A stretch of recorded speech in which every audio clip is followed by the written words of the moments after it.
umva ukuri kuko abantu bakunze ikinyoma gusumba ukuri, kuko abantu bemeye bakunze gupfa gusumba kubaho. Umva ukuri mugenzi kugira ngo uve mu rupfu ugere mu bugingo. Umva ukuri kugira ngo hebe ikinyoma uje mu kuri. Mu gitabo ca Yeremiya ikigabane cyaho ca 5 ku murongo waho wa 30 haranditse ngo habonetse ikintu gikomeye cyakumiza mu isi, bakamenye bavuga ibinyoma, n'abaherezi baho ukuganza bagukura kuri bo, kandi n'abantu banje nibyo bakunze, ariko bazogira gute ku iherezo ryabyo. Umva ukuri kugira ngo uve muri izo nzira z'urupfu. Umva ukuri kugira ngo nawe utazokwicuza mu nyuma ukuri kwaciye mu matwi yawe hanyuma ntiwakumva. Mu gitabo ca Yeremiya 6 umurongo waho wa 16 Imana yinginga abantu ngo bihane. Nawe urimwo mugenzi uri kurumva ya majambo y'Imana. Haranditse ngo nimuhagarare mu nzira za kera, mubaririkize inzira nziza yariyo abariyo mujana, muzoronka uburuhukiro bw'imitima yanyu. Hari ibyo uyobotse byinshi, hari n'ibyo ukurikiye byo muri iki gihe bidafise ishingiro muri Bibiliya.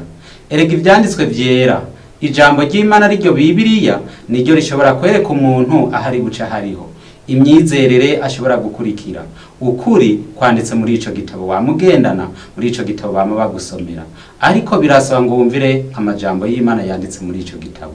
Umva ukuri kugira ngo uyoboke ivyanditswe vyera.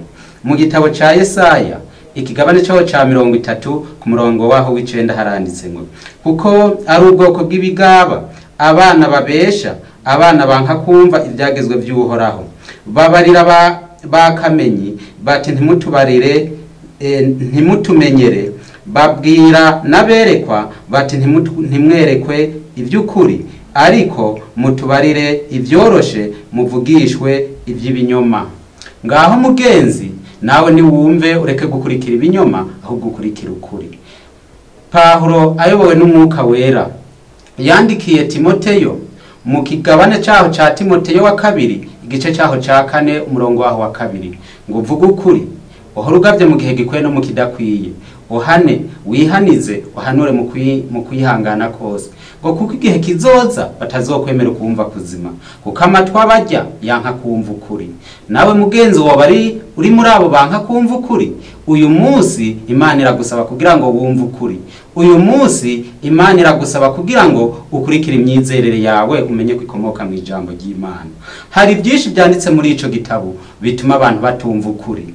Icambere nuko banka kumva ukuri, bafise ibibanezereza bituma ukuri guca mu matwi yabo ariko ntibakumve. Hari byinshi binejereje imitima muri iki gihe ariko bikura abantu ku Mana.